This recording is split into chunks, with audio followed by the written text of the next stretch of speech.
9번째 보게 되면 뭐가 나왔어요? 줄의 법칙이 나오죠. 자, 우리가 줄의 법칙이라는 얘기는 우리가 열량을 나타낼 때 우리가 도선에 전류가 흐르면 뭐가 발생해? 열이 발생하죠. 그렇죠? 한마디로 전기 에너지를 열 에너지로 표현하는 방법이에요. 우리가 전열공학은 전부 다 이걸로 표시하죠. 한마디로 우리가 전기 에너지를 열 에너지로 환산하는 방법이다라고 보면 되죠. 그걸 갖다 우리가 뭐라고 표현하느냐? 열공학에서는, 전열공학에서는, 그러니까 뭐가 있어야 돼? 발열체가 있어야 되겠죠. 가장 대표적인 게 뭐야? 물 끓이는 거 있잖아.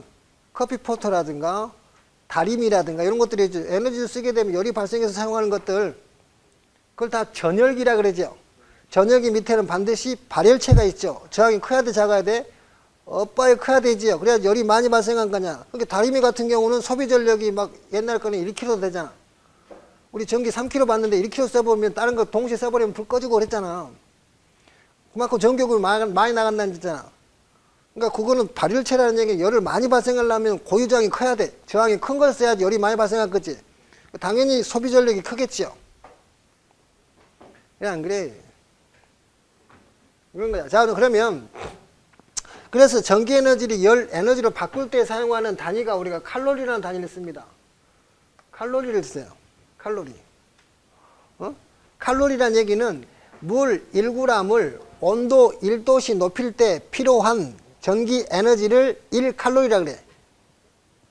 그런데 전기 에너지는 어떻게 됩니까? 이 전기 에너지는 줄이죠, 줄. 줄은 와트세크죠, 와트세크. 와트세크는 다른 말로 뭐라고 쓰면 돼? 전력 곱하기 시간이니까 PT라고 써도 되겠습니까? 전력량이죠. 1와트를 1초간 1와트를 가해도 물 1g을 올릴 수가 없더라 이 말이에요. 얼마만큼 올리느냐 보니까 0.2389 칼로리 정도 우리가 되더라. 우리가 보통 그래서 우리가 이걸 0.24 칼로리라 그럽니다. 그러면 1칼로리가 되려면, 즉 물을 1g을 온도 1도씨 높이려면 얼마큼 필요합니까? 전기 에너지는 나누면 되죠. 0.2389분의 1의 에너지 줄이 필요하죠. 그럼 요걸 하게 되면 4.189 줄이 필요합니다.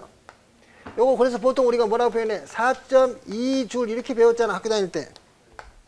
그러니까 4.2와트를 1초간 가든 1와트를 4.2초를 가든 그래야지만이 물 1g이 온도 1도씨 올라간다는 얘기야. 알겠습니까? 그래서 여기서 열공학이 이제 히터라고 합시다. 히터. 그러니까 전기 에너지를 갖다가 전기 에너지를 가하게 되는데 이것을 뭘로 바꾸는 거야? 지금 칼로리로 바꿔놨죠. 칼로리로 바꾸면 여기다가 뭐만 집어넣으면 돼? 와트세크 대신에 칼로리가 들어갔으니까 여기다가 0.24 칼로리를 집어넣으면 되죠. 여기 줄 대신에 와트세크 대신에 칼로리를 바꾸려면 0.24 칼로리만 집어넣으면 없어지잖아. 바꿔지잖아. 그러면 실제적으로 어떻게 돼? 얘네들은 열은 결과적으로 발열체에 의해서 열을 발생하므로 이 전력이라고 하는 단위는 뭐가 되는데, 전력은 VI죠. I 자승의 R이죠. R분의 V 제곱이죠. 이렇게 되잖아, 와트가. 그래서 여기서 전력 대신에 전류의 제곱 곱하기 R 이렇게 써도 되겠죠. 그래서 요거를 이렇게 해서 칼로리로 바꾸는 형태가 이 식이 되는 거예요.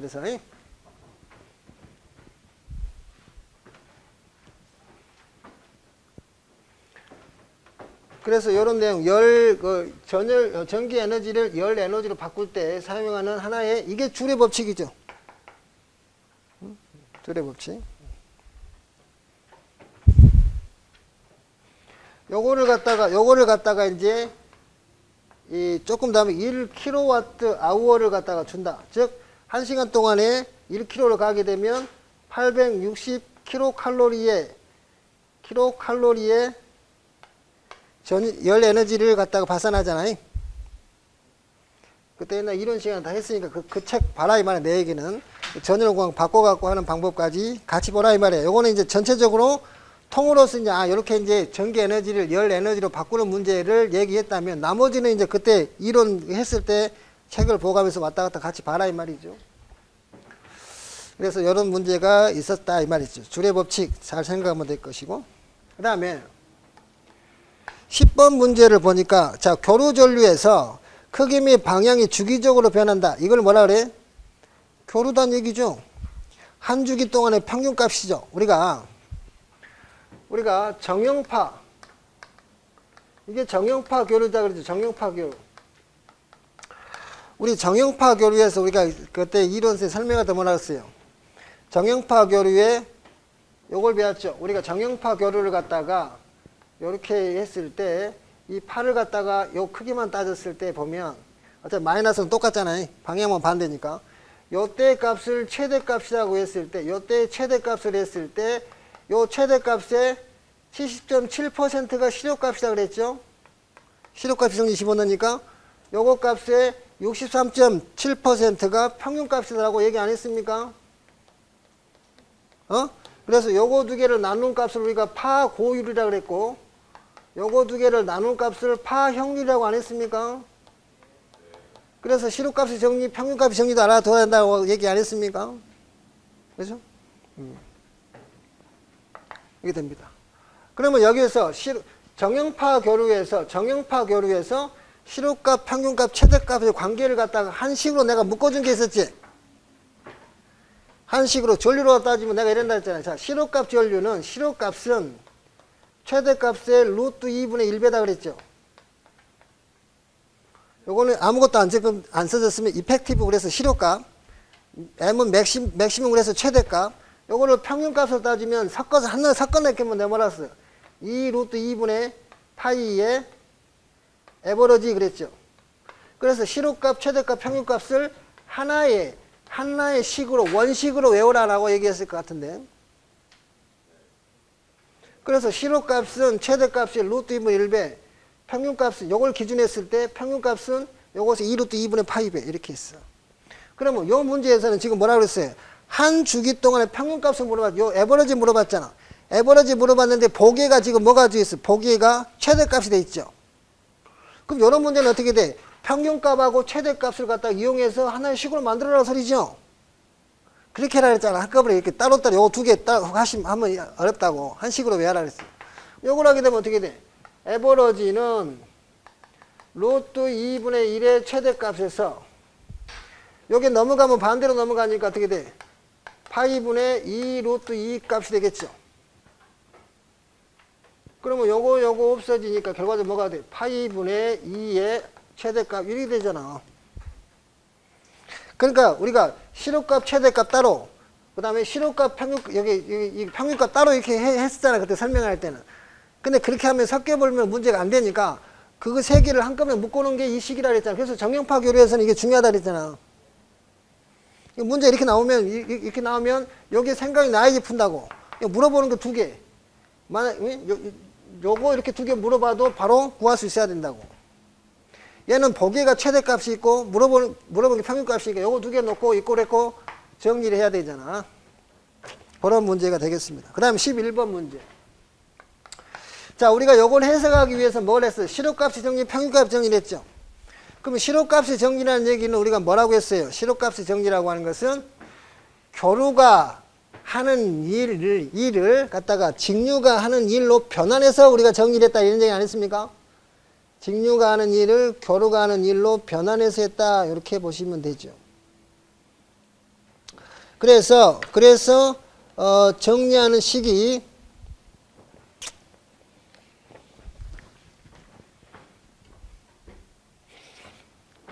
그래서 실효값은 어떻게 됐어요? 전류 다음 루트에 주기분의 1의 인테그랄 제로부터 주기까지 전류의 제곱의 dt이지 않았습니까? 이게 실효값이 정리나 이게 실효값이 정리.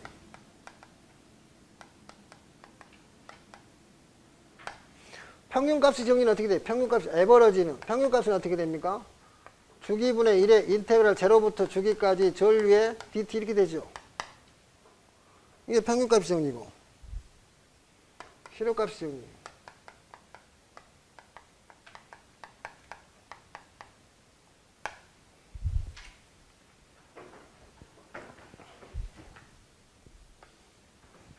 우리가 요걸 증명할 때 어떻게 해야 돼? 요거 시로값 정리를 증명할 때 교류 전력이 하는 일과 직류 전력이 하는 일을 갖다 변환한다 했을 때 직류가 하는 일은 I 자승이 R이죠. 그러면 요거는 우리가 교류가 하는 일은 이걸 갖다가 이 마이너스 위에 올린다고 한다면 요거를 갖다 물풍선이라고 생각하고 뻥 터트리면 이렇게 직류가 된다 이런 얘기 안 했으니까 그러니까 전체 면적을 뭘로 나누면 돼? 주기로 나눠서 풀어보라고 했잖아.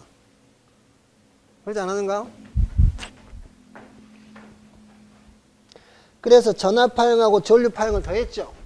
요게 전압파형이면 전류파형을 갖다가 요런 파형이 전류파형이라고 한다면 두 개를 해서 뭡니까? 요게 뭐냐? 해서 평균을 내야지만 평균을 내야 되잖아. 그래서 주기분의 1의 인테그랄 제로부터 주기까지 I 여기는 전력이잖아. 전압 곱하기 전류니까. 그래서 V I의 dt 이렇게 됐잖아. 그런데 요건 VI니까 요거 대신에 I의 제곱이 R로 쓸 수 있잖아. VI니까. 그래서 요게 I 제곱 R을 집어넣어서 I 제곱 R을 집어넣어서 요 R하고 요 R이 없어지므로 I의 제곱은 T분의 1의 인테그랄 제로부터 T까지 I의 제곱이 dt 그래가지고 요것을 제로를 씌운 얘기 됐다는 얘기 안 했어. 그래서 여하튼 증명은 못하더라도 이런 식으로 외우고 있어야 돼 기본적으로. 그러니까 실효값은 항상 여간 루트를 씌우고 제곱이 들어간다 생각하면 되고 그 다음 여기는 제곱이 들어가면 안 되죠. 평균값은 전체 면적을 주기로만 나누면 평균값이 되니까. 여하튼 여기에서 답은 몇 번이 되는 겁니까? 루트를 씌우기 전에 답도 생각해야 되겠죠. 요거 I 제곱은 T분의 1의 인테그랄 제로부터 T의 I 제곱 TT니까 3번이 됩니다. 4번이 되려면 T분의 1이 돼야 되죠. 안에가 틀렸죠. 자, 12번 문제 볼까요? 12번 같은 경우는 우리가 이제 위상을 갖는 우리가 전류 파형들은 전부 다 뭘로 표시할 수 있어? 복소수로 표현된다는 얘기죠. 자, 이런 거 나오면 두 벡터 곱이 나오면 뭘로 바꾼다 했어? 극좌표로 바꾼다 그랬죠. 그러면 저 I1 전류는 어떻게 돼? 크기가 어떻게 돼? 크기가 5가 되고 각이 몇 도? 6분의 파이가 되죠. 그 다음에 전류를 갖다 I2 전류는 크기가 4가 되고 각은 어떻게 됩니까? 3분의 파이가 되죠. 요거 두 개를 곱해라 그러면 어떻게 된다? 두 벡터를 곱하게 되면 I1 곱하기 I2라 그러면 두 벡터 곱해라 그러면 크기끼리는 어떻게 돼? 크기끼리는 곱한다 그랬죠. 크기끼리는 곱하고 각은 더한다 그랬죠. 이해 안 했는가? 그 다음에 나눗셈 할 때는 어떻게 돼? 극좌표.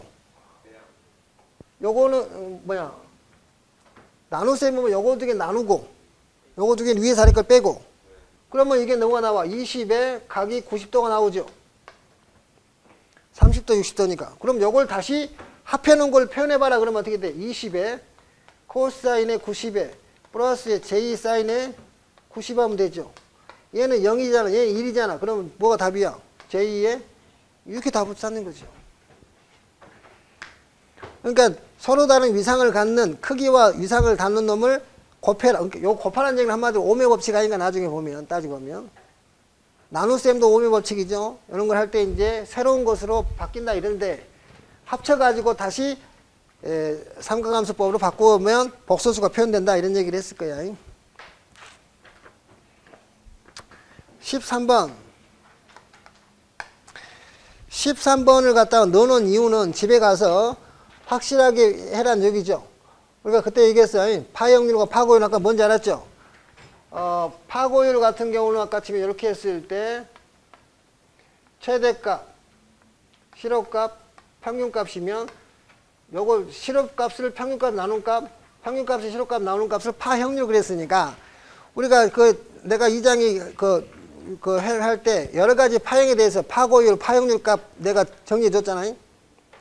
그러니까 여러 가지 파형들, 즉 정형파하고 전파, 정류파는 똑같은 내용이고 그 다음에 반파라든가 구형파는 항상 1이다 그랬잖아요. 그 다음에 톱니파, 삼각파까지 이렇게 해서 5가지는 외우고 있어야 된다 했어요. 기본적으로 파형률, 파고율 값도 정리를 하고 있는 게 낫다 그랬어요. 그래서 여기서 틀린 것은 정형파 형태가 틀렸다라고 본다. 집에 가서 정리를 해야 돼. 근데 무슨 말인지 알겠지? 자, 그런 내용이 될 거고. 14번 문제 보시면, 이번에는 이제 기본 소자에 대한 내용이 나오죠. L의 특성, C의 특성 중에서 지금 L의 특성을 물어봤죠. 우리가 L의 특성, 우리가 회로적으로 따질 때는 L만의 회로다라고 보는 건데, L은 어떻게 표현합니까? L에 걸리는 전압은 마이너스 L의 dt분의 d의 I 형태, 전류 변화 형태로 생기죠. 이렇게 생기잖아요. 그런데 그 다음 C는 어떻게 돼? C에 걸리는 전압은 C분의 1의 인테그랄 I의 dt가 되죠. 그렇지 않나? 그러니까 내가 뭐라 그랬어? 이 코일에서는 여기 봐봐. 이 시간에 따른 전류 변화죠. 시간에 따른 전류 변화야. 뭔지 알겠습니까? 시간에 따라서 전류 변화가 엄청나게 커불어. 그러니까 시간이 엄청 짧은 시간에 요게 엄청 짧은 시간에 전류가 변하면 이 값은 뭐가 돼? 무한대가 된다 그랬잖아. 그러니까 코일에다가 전류 흐를 때는 전류 변화를 갑작스럽게 주면 안 된다 그랬어요. 코일 순간 다 타분다 그랬잖아. 순간 전압이 무한대로 가버리니까 코일이 다 타분다 그랬잖아. 그러니까 어떻게 돼? 코일에서는 전류 변화를 갑자기 주면 안 된다 이런 얘기를 했어. 그러니까 코일에 전류 흐를 때는 전류가 갑자기 막 커졌다 작았다 해버리면 코일 타분다고 순간 전압이 커져가지고. 그 다음에 요건 어떻게 돼? 요 전류라고 하는 값은 어떻게 되겠어? 전류는 C에 걸린 전류는 C에 요걸 갖다가 적분을 없애나 미분하면 되니까 dt분의 d의 V가 됐죠. 즉 콘덴서에다가 전류를 흘려서 충전을 시키려면 뭐가 돼? 전압을 갑작스럽게 변하면 콘덴서 순간 다 타분다 그랬잖아. 콘덴서 흐르는 전류가 순간 많으면 코일 다 타분다 그랬잖아. 그래서 L은 전류를 갑자기 변화시켜주면 안 되고 C는 전압을 갑자기 변화시켜주면 안 된다 이런 얘기야. 그러니까 변동을 크게 하면 안 된다. 그래서 14번 답은 뭐가 되겠어? 인덕턴스 L이니까 결과적으로 얘는 뭐가 돼? 전류가 되겠다. 전류. 그래서 L 특성, C 특성도 알아둬야 되죠. L은 전류 변화를 갑자기 주면 안 되고 C는 전압의 변화를 갑자기 주면 안 된다 이런 얘기죠. 그 다음에 15번 문제 형태 해볼까요?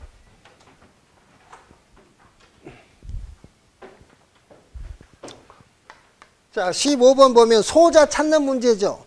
자, 우리가 전압을 가했어. 그런데 여기가 무슨 소자냐 이 말이야. 자, 여기다가 전압을 주니까 여기 전압을 얼마 전압을 줬어? V의 M에 코사인의 오메가 T라는 전압을 주니까 여기로 이 소자로 흘러가는 전류 값을 보니 전류를 보니 IM의 사인 오메가 T죠. IM의 사인의 오메가 T의 전류가 흘렀어. 그러면 여기 안에는 요 소자는 R이냐 L이냐 C냐 C 소자냐 이걸 찾는 문제 아닌가? 그러면 R이 된다는지 R은 무조건 아니죠. 왜? R은 동의상, L은 지상, C는 진상이 되잖아. 전류가 변하잖아. 그럼 여기에 코사인 함수잖아. 요거는 그러면 전압을 사인으로 바꿔봐봐. 코사인은 사인보다 90도가 앞서죠. 이렇게 바꿔지죠. 그러면 얘가 0이죠. 그러면 전류가 전압보다 위상이 앞서서 뒤졌어. 뒤졌지. 얘가 90도 앞에 가 있구만. 그러니까 요 소자는 무슨 소자야? L을 통과시켰다 이런 얘기죠. L을 지나면 전류파가 위상이 뒤지죠. 90도로. 그렇죠? 소자 찾는 거야. 그러면 인덕턴스가 되겠다 이런 얘기죠. 이거 알아먹었죠? 그러니까 전압과 전류가 이 전압을 주면 전류가 변하는데 뭐에 따라 변해? 흘러가는 소자에 따라 변한다고. R은 위상이 갖고 L은 지상으로 빠져나가고 C는 진상으로 빠져나간다는 소리죠. 내가 능력이라고 얘기했잖아 옛날에. L이 할 수 있는 능력. L은 좌우지간에 전류를 뒤지게 하고 C는 전류를 앞서게 만드는 능력을 가졌다 얘기했잖아. 통과만 시키면. 그렇게 말하면 안 되지만 여하튼 그런 능력이다라고 얘기를 했잖아. 그 다음에 16번 보면 시로값이 200V 교류전압이 되겠죠. 교류전압 인덕턴스 20L인 코일에 가했을 때 흐르는 전류 시로값. 자, 요것은 우리가 회로적으로 물어볼 때는 L만 물어보면 L만 에러야. 만약에 R 값이 주어지면 RL이야. 실제는 어떻게 돼? 코일이 흘러더라도 무조건 RL 회로지만 실제는 그렇잖아. 코일에 도선을 연결해야 되니까 RL이잖아. 그러니까 회로는 RL 또는 RC밖에 없지. RLC도 없잖아. L만 에러, C만 에러 없다 그랬잖아. 근데 시험 문제에서는 여기 만약에 인덕턴스 이렇게 인덕턴스만 주어지면 이건 L만 계산이라 소리야. L만 에러. 저항이 있으면 RL로 쓰지만 알겠지? 아무 말이 없으면 L만 에러다고 인덕턴스 값만 주어졌으니까 L만 에러다라고 해석을 해야 된다 소리야.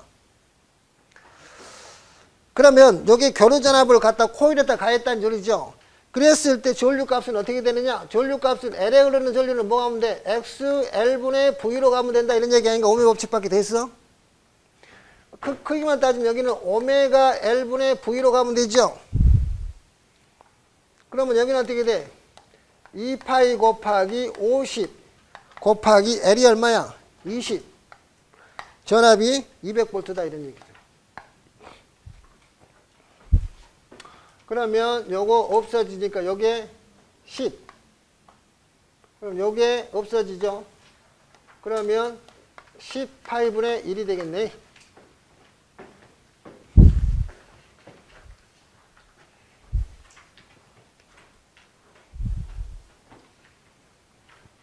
그 다음에 17번. 자, 17번 보면 전압 주어지고 전류 주어져서 임피던스 물어봤으니까 뭘로 하면 돼?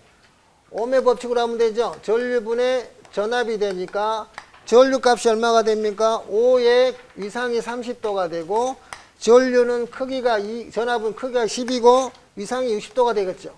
그러면 같은 것끼리 요거 숫자의 크기만 나누는 거고 각은 위에서 아래 거 뺀다 그랬으니까 60에서 30을 빼면 되니까 30. 요것을 갖다가 복소수로 표현하라 그랬으니까 2의 코사인의 30에 플러스 J 사인의 30으로 표현하면 되죠. 그러면 요거는 2에 요거는 2분의 루트 3이 될 것이며 플러스 J의 2분의 1이 되죠. 따라서 집어넣으니까 루트 3의 플러스의 J가 돼야 되겠네. 여기까지 하고 좀 쉬었다가 합시다.